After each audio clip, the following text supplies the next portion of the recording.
समाजातील सर्व लोकांना माझी ही हात जोडून कळकळीची विनंती आहे की आपले आई वडील हे आपल्या घरी शोभून दिसतात।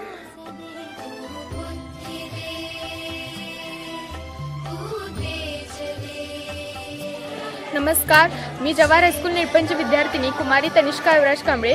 आम्ही दिनांक 20 नोव्हेंबर 2025 रोजी गारगुटी येथे 20वा वृद्धाश्रम गारगुटी येथे भेट देण्यास गेलो होतो।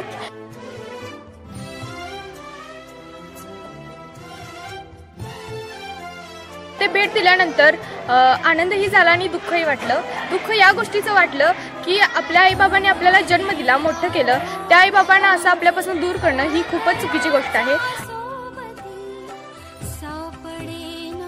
आणि आनंद या गोष्टीचा झाला की ते आजी आजोबा एकदम फॅमिली म्हणून राहतात व एकमेकांना खूप चांगली मदतही करतात।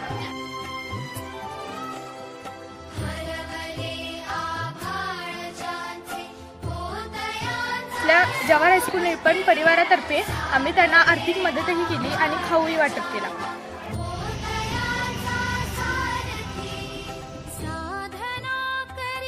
आणि आमच्या शाळेची आम्ही त्यांना प्रार्थना म्हणून दाखवली आणि ती प्रार्थना ऐकून ते खूपच भावुक झाले।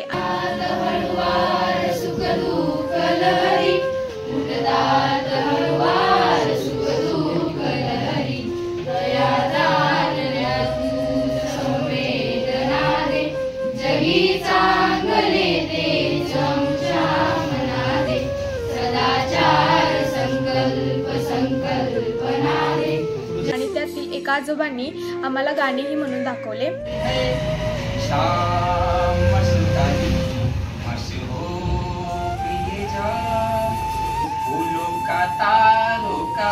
सबका कहना है 1000 में मेरी बहना है, सारी उम्र हमें संग रहना है। तरी आपल्या समाजातील सर्व लोकांना माझी ही हात जोडून कळकळीची विनंती आहे की आपले आई वडील हे आपल्या घरी शोभून दिसतात।